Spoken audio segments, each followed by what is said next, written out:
क्या आप जानते हैं कि दवाई हमारे शरीर में कैसे काम करती है और हमारी बीमारियां कैसे ठीक करती है?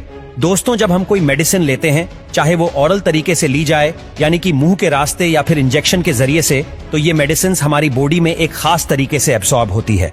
आज की इस वीडियो में हम यही जानने की कोशिश करेंगे कि मेडिसिन हमारी बॉडी में कैसे एब्सॉर्ब होती है और हमें कैसे ठीक करती है।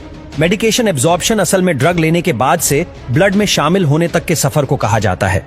जो ड्रग हम मुंह के जरिए लेते हैं वो या तो स्टमक की लाइनिंग में मौजूद एपिथेलियल सेल से एब्सॉर्ब होना शुरू होती है या फिर स्मॉल इंटेस्टाइन में पहुंचने के बाद ज्यादातर ओरल ड्रग्स स्मॉल इंटेस्टाइन से ही एब्सॉर्ब होती है। स्मॉल इंटेस्टाइन से एब्सॉर्ब होते हुए oral drug portal venous system के थ्रू सबसे पहले लिवर में पहुंचती है। हमारे लिवर का एक फंक्शन यह भी होता है कि यह हार्मफुल ड्रग्स और केमिकल्स को डिटॉक्सिफाई करके बॉडी से रिमूव करता है। यही काम लिवर ओरल ड्रग के साथ भी करता है, यानी हमारा लिवर एब्सॉर्ब हुई ड्रग को इनएक्टिव करके बाइल में रिमूव होने के लिए स्टोर कर देता है। लेकिन स्टिल बहुत सारे ड्रग के मॉलिक्यूल्स लिवर डिटॉक्सिफिकेशन से बचकर ब्लड में शामिल हो जाते हैं, जहां से फिर ये ड्रग मॉलिक्यूल्स टारगेट सेल्स और ऑर्गन्स तक पहुंचकर हमें ट्रीट करते हैं।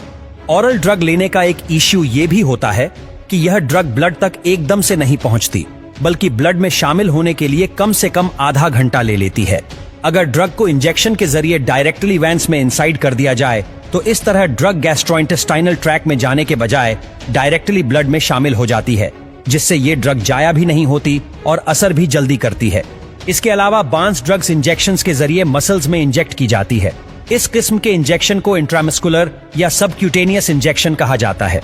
इस तरीके से दी गई ड्रग्स मसल सेल्स में मौजूद कैपिलरीज के स्मॉल कैप से ब्लड में इंटर हो जाती है और फिर ट्रैवल करते हुए टारगेटेड ऑर्गन्स तक पहुंच जाती है। हर डिजीज और कंडीशन के हिसाब से ड्रग्स को एडमिनिस्टर करने का अपना तरीका होता है, यानी बांस ड्रग्स ऐसी होती हैं जो हमारे स्टमक को नुकसान दे सकती है। इसलिए उन ड्रग्स के ऊपर टेरा कोटिंग की जाती है, जिससे ये ड्रग्स स्टमक में डिसोल्व नहीं हो पाती और स्मॉल इंटेस्टाइन में जाकर डिसोल्व होना शुरू होती है।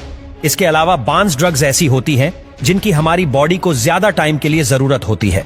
इसलिए ऐसी ड्रग्स को ऐसे बनाया जाता है कि यह ड्रग धीरे धीरे डिसॉल्व होकर लंबे टाइम के लिए हमारी बॉडी में मौजूद रहती है। इसके अलावा अगर कोई ड्रग ऐसी हो जो लिवर से डिटॉक्सिफाई हो जाती हो तो ऐसी ड्रग्स को इंजेक्शन के जरिए बॉडी में भेजा जाता है ताकि ड्रग की बायो अवेलेबिलिटी 100% रहे।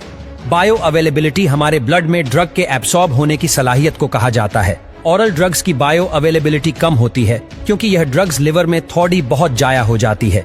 चलिए अब उन फैक्टर्स को देखते हैं जो ड्रग एब्जॉर्प्शन में असरअंदाज होते हैं। 1. रेट ऑफ डिसोल्यूशन, यानी कि जो ड्रग बॉडी में जाने के बाद जितनी जल्दी डिसॉल्व होगी वो उतनी जल्दी ब्लड में एब्सॉर्ब होगी। इसलिए ऐसी ओरल ड्रग्स जिनको बॉडी के ब्लड स्ट्रीम में जल्दी पहुंचाना होता है उन्हें ऐसे बनाया जाता है कि वो जल्दी से जल्दी बॉडी में डिसॉल्व हो जाए। 2. सरफेस एरिया, जैसा कि स्टमक लाइनिंग सेल्स का सरफेस एरिया इंटेस्टाइन लाइनिंग के सेल्स की मात्रा में कम होता है, इसलिए स्टमक में ड्रग की ऑब्जर्वेशन स्मॉल इंटेस्टाइन के मुकाबले में कम होती है। यानी सरफेस एरिया जितना ज्यादा होगा उतनी ज्यादा और जल्दी ड्रग की अब्सॉर्प्शन होगी। 3. ब्लड फ्लो, इसके अलावा कुछ ड्रग्स ब्लड में शामिल होने के बाद जल्दी टारगेटेड सेल्स में एब्सॉर्ब हो जाती है, जबकि कुछ ड्रग्स धीरे से टारगेटेड सेल्स में दाखिल होती है।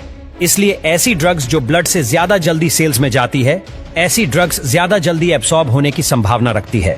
4. लिपिड सॉल्युबिलिटी, ड्रग्स को ऐसा बनाया जाता है कि वो जल्दी से सेल्स में एंटर हो सके।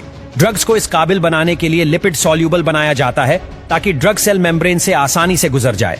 इसलिए ड्रग्स की एब्जॉर्प्शन में लिपिड सॉल्युबिलिटी भी एक बड़ा फैक्टर है। तो दोस्तों, इसी तरह से दवाई हमारे शरीर में काम करती है।